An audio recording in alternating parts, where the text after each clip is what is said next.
Objectif News vous présente l'interview immobilier.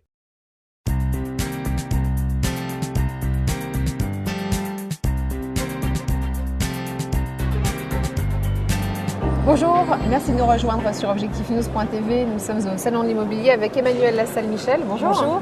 Vous êtes présidente de la FNAIM 31 qui regroupe un certain nombre d'agences immobilières. Vous avez constaté, vous en tout cas à Toulouse, un regain d'activité sur le marché du logement, un constat propre à Toulouse de votre point de vue ?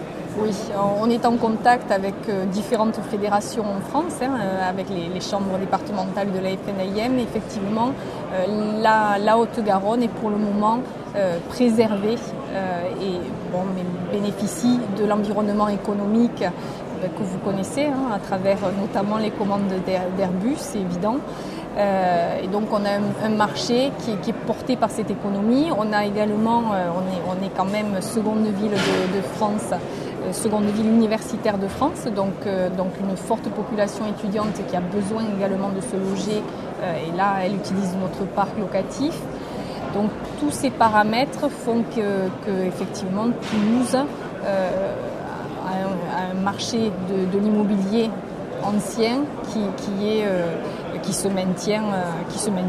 On a eu une année 2012 qui a été compliquée, mais comme pour tout le monde en général, on a été marqué par la période d'attentisme qui est caractéristique en période électorale.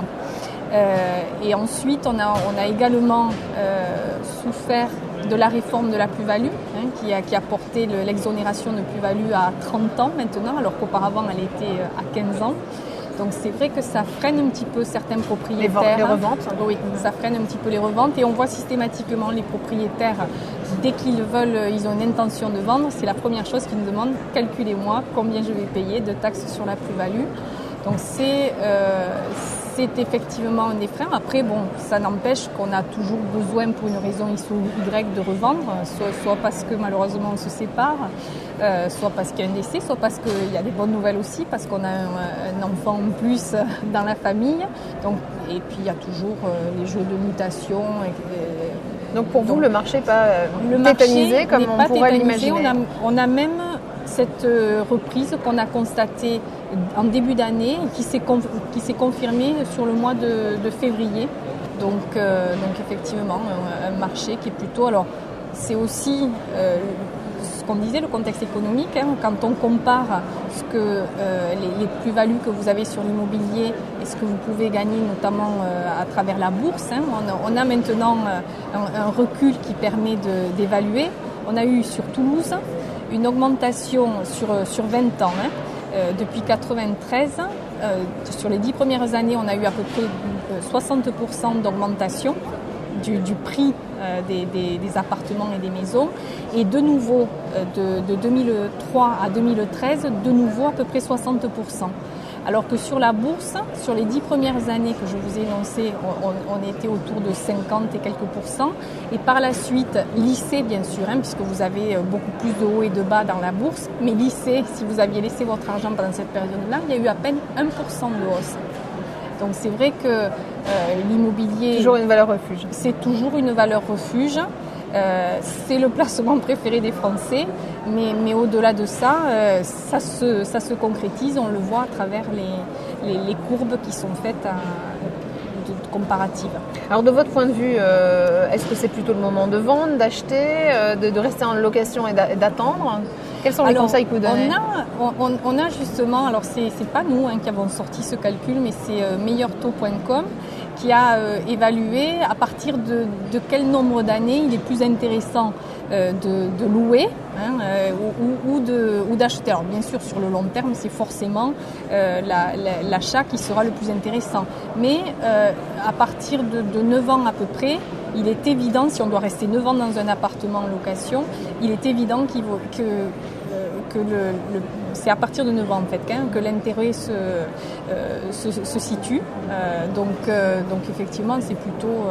Vous conseilleriez plutôt on conseillerait plutôt, voilà, plus les raisons que je vous ai données.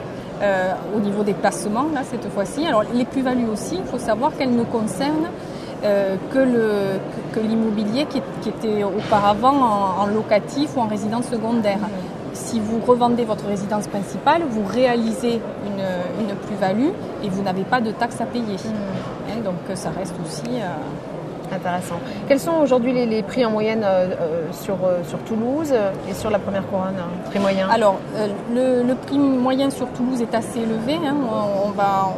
On va se situer autour de 3 500, 3 700 euros le mètre carré, entre 3 500 et 4 000 euros le mètre carré à peu près.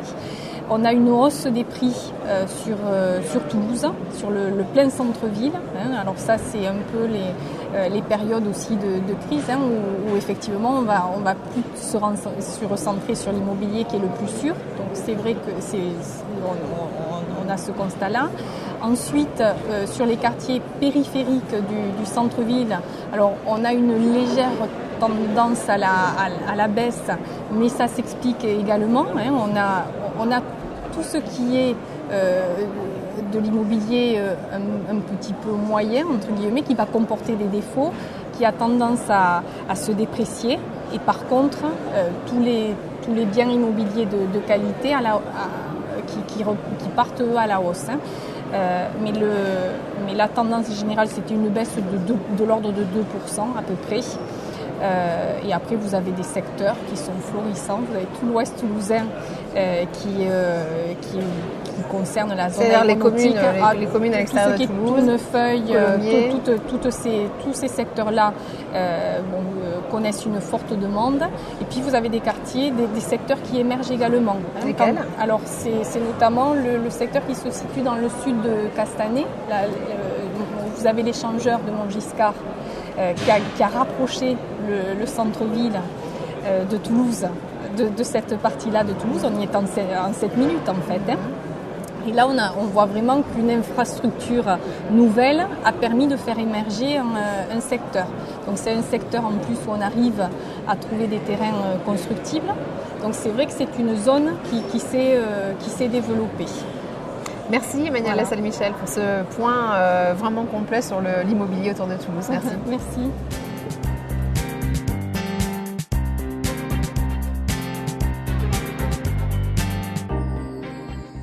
Objectif News vous a présenté l'interview immobilier.